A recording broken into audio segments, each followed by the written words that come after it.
buenas chicos, ¿qué tal? ¿Cómo estáis? ¿Bien? Me alegro de veros, ¿vale? Bueno, se echan mucho de menos las clases, os echo de menos a vosotros concretamente, eh, pero nos toca seguir, ¿vale? Y aunque sea de esta manera tan rara, pues vamos a intentar hacerlo lo mejor posible, ¿vale? Y siempre con buena cara y con ánimo, ¿de acuerdo? Bueno chicos, pues ya os he pedido que por favor fuerais adelantando un poquillo, mirando el tema. He querido hacer este vídeo un poco como resumen, para darle así un vistazo general. En caso de que haya dudas siempre sabéis que me podéis escribir al correo. Y también he pensado que podríamos habilitar una de las horas de la semana para resolver dudas, para hablar, para hacer una videollamada en la que, bueno, pongamos un poquito en común todas estas cosas y sobre todo también agilizar el tema del poder comprobar las respuestas de selectividad, las preguntas y respuestas de selectividad, ¿vale? Bueno, microorganismos y biotecnología, no sé si lo tenía aquí o ahí, no sé dónde está la cámara. Bueno, hoy vamos a hablar de los virus, ¿vale? Es el tema que quema y nos vamos a dejar de lado los organismos celulares, todos aquellos según la estructura si son protozoos o son algas, hongos, bacterias, da igual, ¿vale? Ahora mismo nos vamos a centrar en los virus. Por lo tanto, vamos a hablar directamente de la estructura y composición de estos virus, ¿vale? Lo primero, lo fundamental que tienen que tener es un material genético, una molécula de ácido nucleico, pero presenta una variedad de formas muy grande. Puede ser ADN o ARN. Tanto una como otra se pueden presentar en una sola cadena o en dos cadenas, es decir, mono o bicatenario, y también en formato lineal o en formato circular. Acordaros cómo tenían las bacterias de los plásmidos, algo parecido pueden hacer los virus, ¿vale? Alrededor de este material genético vamos a encontrar una cápside, que es una estructura proteica que le va a proteger, y en algunos casos vamos a encontrar también una envoltura lipídica.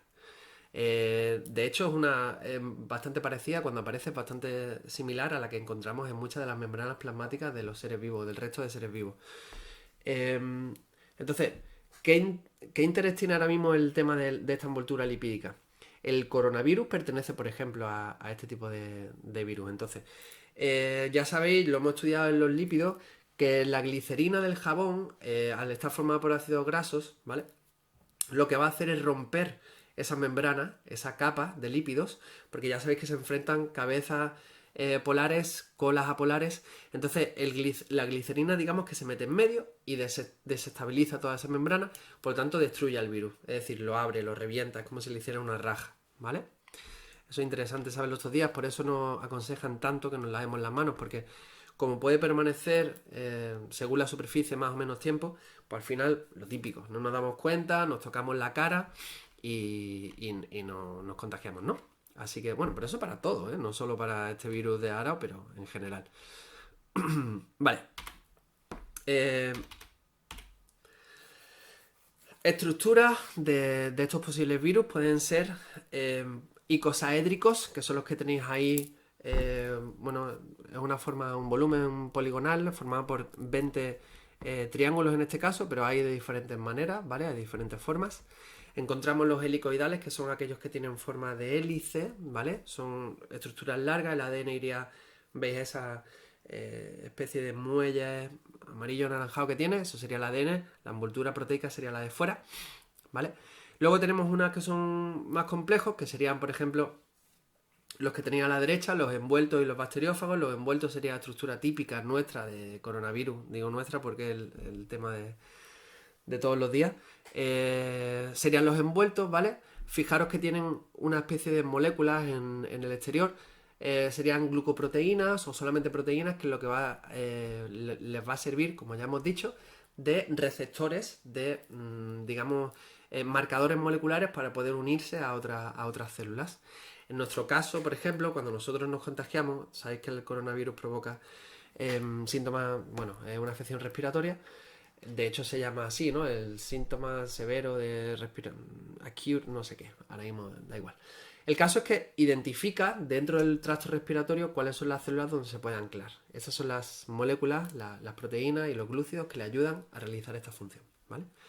Luego tenemos los bacteriófagos, que tienen esa, bueno, esa representación y esa forma tan scary, ¿no?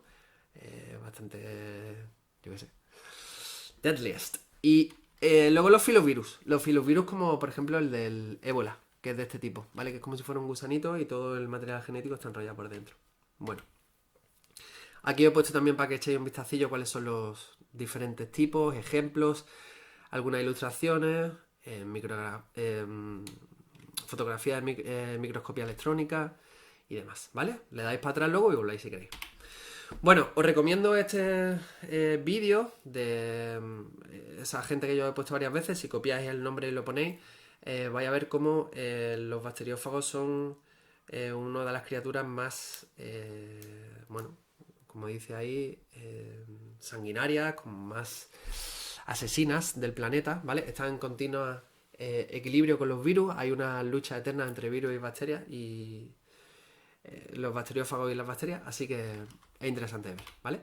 Y luego, pues por supuesto, el nuestro, el del coronavirus. Espero que no caiga ninguna pregunta en selectividad, la verdad.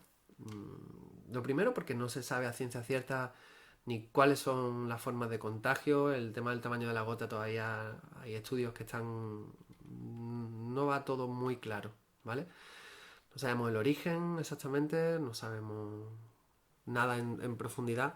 Eso requiere mucho tiempo, mucho estudio, entonces como es una cosa nueva, ¿vale? Es un salto que ha dado de un animal que sí, que se piensa que es el murciélago, pero no se sabe cuál es el intermediario. Entonces estos casos de zoonosis necesitan mucho tiempo de estudio y de testeo para saber exactamente cómo... De hecho, muchos tratamientos van sobre la marcha, ¿vale? El otro día tenía que apuntar hidroxicloroquina, citromicina, tocilizumab, son cosas que se están trabajando para intentar que podamos responder bien, pero no se sabe ciencia cierta. Entonces echadle un vistacillo si queréis, ¿vale? Bueno, una de las preguntas típicas que aparecen en selectividad del tema de los virus va a ser los mecanismos de la reproducción que tienen, ¿vale? Sabéis que hay dos tipos de mecanismos, dos etapas o dos fases, digamos, el ciclo lítico, ciclo lisogénico. Pero, antes de eso, se reproducen, pero se nutren, ya sabéis que no. Se relacionan, tampoco. Van go with the flow. Si van por el aire, van por el contacto, van como sea, ¿vale? Carecen de metabolismo propio. No pueden hacer nada por sí mismos. Necesitan un hospedador, perdón, para reproducirse. Son acelulares. No tienen células. Muy bien. Todo esto nos confirma que efectivamente no son seres vivos. Pero si en selectividad apareciera alguna pregunta diciendo argumentos a favor y en contra de que sean seres vivos, tendríais que saber algunos que sean a favor, ¿vale? Por ejemplo, utilizan los mismos componentes biológicos que el resto de seres vivos. Son ácidos nucleicos, son proteínas, son lípidos, tienen enzimas o pueden fabricar enzimas a partir de su ácido nucleico. Por lo tanto, eso es curioso, ¿vale? En ese sentido, tenerlo en cuenta. ¿De acuerdo? Y luego otra cosa que también pueden hacer es que gracias a que tienen ese ácido nucleico pueden mutar. Por lo tanto podrían evolucionar, como se sabe. Hay muchísimas cepas de virus que van... Las cepas serían, digamos, las familias, ¿vale?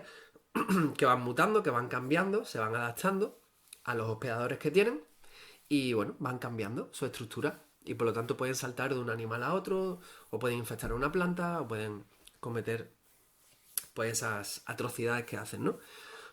Volviendo al tema de la reproducción que tienen, vamos a diferenciar entre el ciclo lítico y el ciclo lisogénico. Recordar que esto es un resumen rápido, ¿vale? Ciclo lítico, lisis, bueno, pues rotura. ¿Rotura de quién? Pues de las células que están hospedando, ¿vale? Hay diferentes fases, esta también es pregunta típica de examen. Etapas, bueno, escribe las etapas y las características, digamos, que definan a la fase del ciclo lítico. Bueno, pues tendrías que decir que hay una primera etapa de absorción, que es cuando se pega a la superficie, no de absorción de que entre dentro, sino que se pega en su superficie y se produce la penetración del material genético, se inyecta el ADN, ¿vale?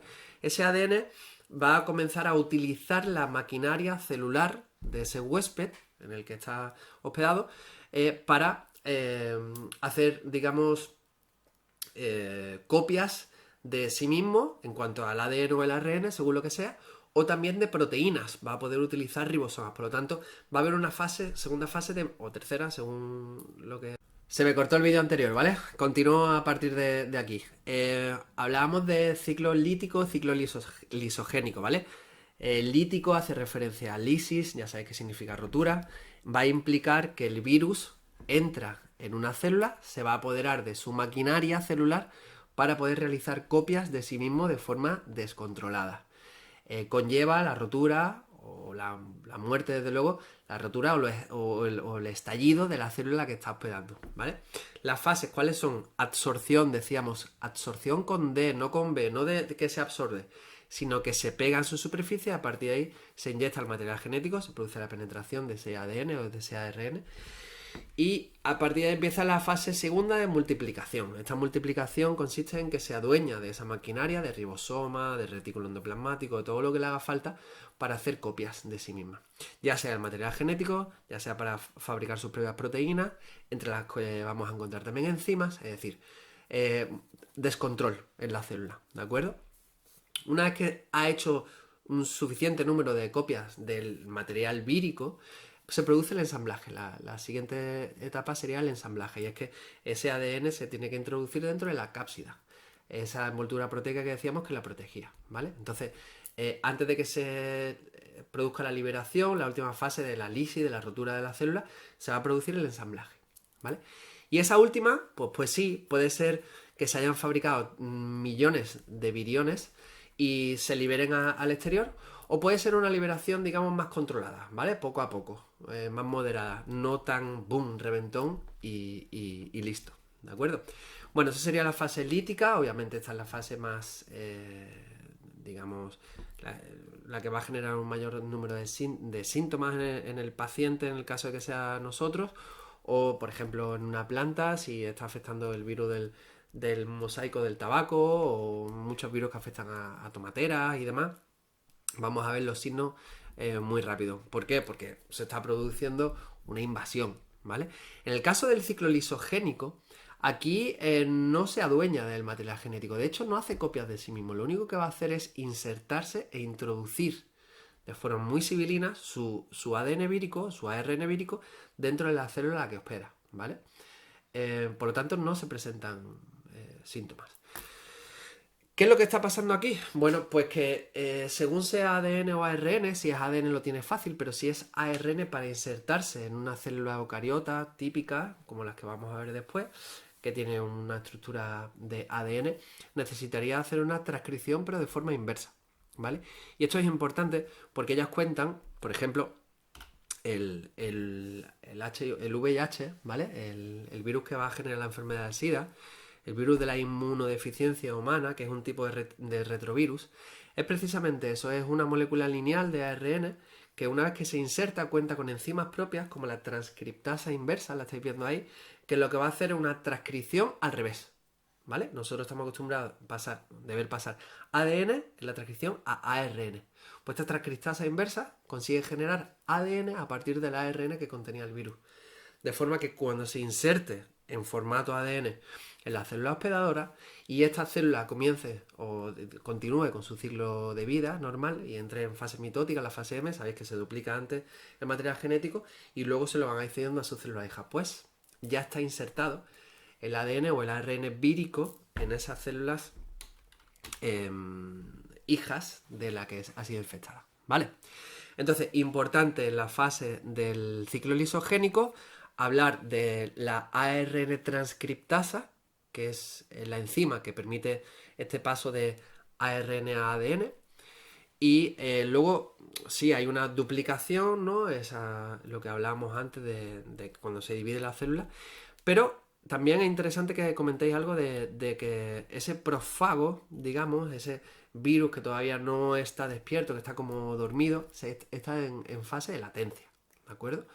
Sería interesante también que si alguna vez os lo preguntan, que lo comentaréis, ¿de acuerdo?